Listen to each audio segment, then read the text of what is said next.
ಇದರ ನಡುವೆ D K Shivakumar ಕೊಟ್ಟಿರುವಂಥ ಸ್ಟೇಟ್ಮೆಂಟ್ ಇದೆಯಲ್ಲ, ಅದು ಬಹಳ ಗಮನ ಸೆಳೆಯುತ್ತೆ. ಯಾಕಂದರೆ ಅವ್ರು ಹೇಳ್ತಾರೆ 15ರಿಂದ 25 ಲಕ್ಷ ರೂಪಾಯಿಯನ್ನು ಪರಂ ಕೊಟ್ಟಿರಬಹುದು ಅಂತಾರೆ ಡಿ ಕೆ ಶಿವಕುಮಾರ್. ಅಷ್ಟೇ ಅಲ್ಲ, ಗಿಫ್ಟನ್ನು ಕೂಡ ಕೊಟ್ಟಿದ್ದಾರೆ. ಗೃಹ ಸಚಿವರ ಜೊತೆ ನಾನು ಮಾತಾಡಿದ್ದೀನಿ, ಫ್ಯಾಮಿಲಿಗೆ ಹಣ ಕೊಟ್ಟಿರ್ಬೋದು. ಪರಮೇಶ್ವರ್ ಪ್ರಭಾವಿ ವ್ಯಕ್ತಿ. ಆದರೆ ರನ್ಯಾ ರೀತಿಯ ಹೆಣ್ಣುಮಕ್ಕಳು ತಪ್ಪು ಮಾಡಿದ್ರೆ ಅವ್ರ ವಿರುದ್ಧ ಕ್ರಮ ಆಗಲಿ, ಇದು ಡಿ ಕೆ ಶಿವಕುಮಾರ್ ಅವರ ಹೇಳಿಕೆ.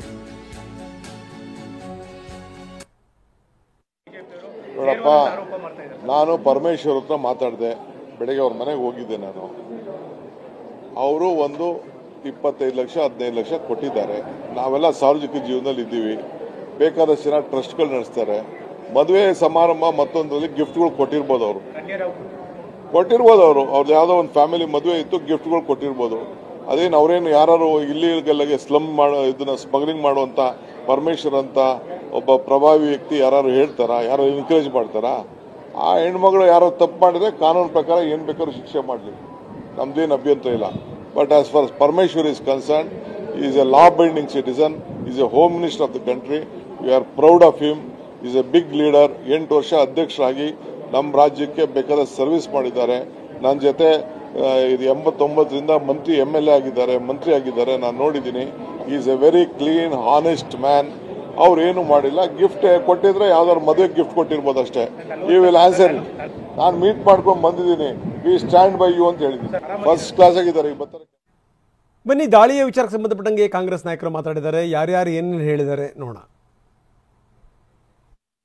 ಏನೇ ಇರಲಿ, ಇಟ್ಸ್ ಎ ಟ್ರಾನ್ಸಾಕ್ಷನ್ ಅಲ್ಲ, it's A digital transaction, it's A valid transaction.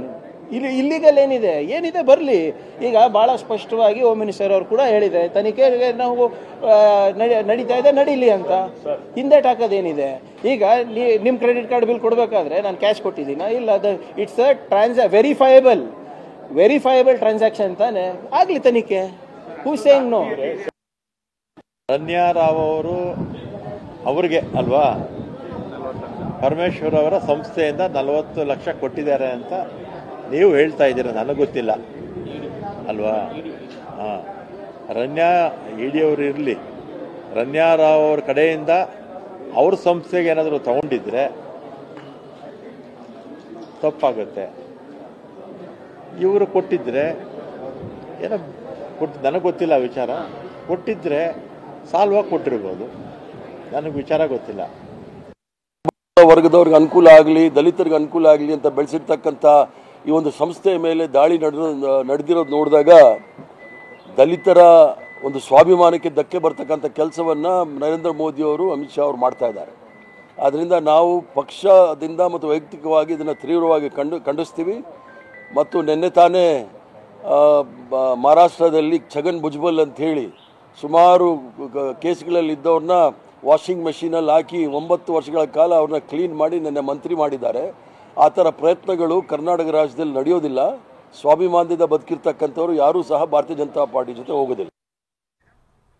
ಇನ್ನು ಈ ರನ್ಯಾಗೆ ಸಂಬಂಧಪಟ್ಟಂಥ ಎಲ್ಲೆಲ್ಲಿ ಸಂಸ್ಥೆಗಳಿವೆ ಅದೆಲ್ಲದರ ಮೇಲೂ ಕೂಡ ದಾಳಿ ಮಾಡಲಾಗಿದೆ. ನಿಮಗೆ ಗೊತ್ತಿರುವಂಥ ಸಂಗತಿ, ಧನಲಕ್ಷ್ಮಿ ಕೋಳಿ ಫಾರ್ಮ್ನಲ್ಲೂ ಕೂಡ ಇಡಿ ಅಧಿಕಾರಿಗಳು ದಾಳಿ ಮಾಡಿದ್ದಾರೆ. ಎಲ್ಲ ವಿವರಗಳನ್ನು ಕಲೆ ಹಾಕಿದ್ದಾರೆ. ಕೊಪ್ಪಳ ಜಿಲ್ಲೆಯ ಕುಕನೂರು ತಾಲೂಕಿನ ಕುದುರೆಮೋತಿ ಗ್ರಾಮದಲ್ಲಿ ಬರುವಂಥ ಧನಲಕ್ಷ್ಮಿ ಕೋಳಿ ಫಾರ್ಮ್. ಸದ್ಯ ಕೋಳಿ ಫಾರ್ಮ್ನಲ್ಲೂ ಕೂಡ ಪರಿಶೀಲನೆಯನ್ನು ಮುಗಿಸಿ ಇಡಿ ಅಧಿಕಾರಿಗಳು ಹೊರಟಿದ್ದಾರೆ. ಅಲ್ಲೂ ಕೂಡ ಹಲವಾರು ದಾಖಲಾತಿಗಳನ್ನು ವಶಪಡಿಸಿಕೊಂಡಿದ್ದಾರೆ. ಕುದುರೆಮೋತಿ ಆ ಪ್ರದೇಶದ ಹೊರಭಾಗದಲ್ಲಿರುವಂಥ ಧನಲಕ್ಷ್ಮಿ ಕೋಳಿ ಫಾರ್ಮ್, ಧನಲಕ್ಷ್ಮಿ ಕೋಳಿ ಫಾರ್ಮ್ ಮೇಲೂ ಕೂಡ ದಾಳಿ ಮಾಡಿದ್ದಾರೆ. ಅಲ್ಲಿ ಏನಾದರೂ ವಿವರಗಳು ಸಿಗ್ತಾವ ಅದನ್ನು ಕೂಡ ನೋಡಿದ್ದಾರೆ ಅಧಿಕಾರಿಗಳು. ಅಂದರೆ ಇವರಿಗೆ ಸಂಬಂಧಪಟ್ಟಂಥ ಯಾವ್ಯಾವ ಸಂಸ್ಥೆಗಳಿವೆ ಅಲ್ಲೆಲ್ಲ ಕಡೆಗೆ ದಾಳಿ ಮಾಡಲಾಗಿದೆ.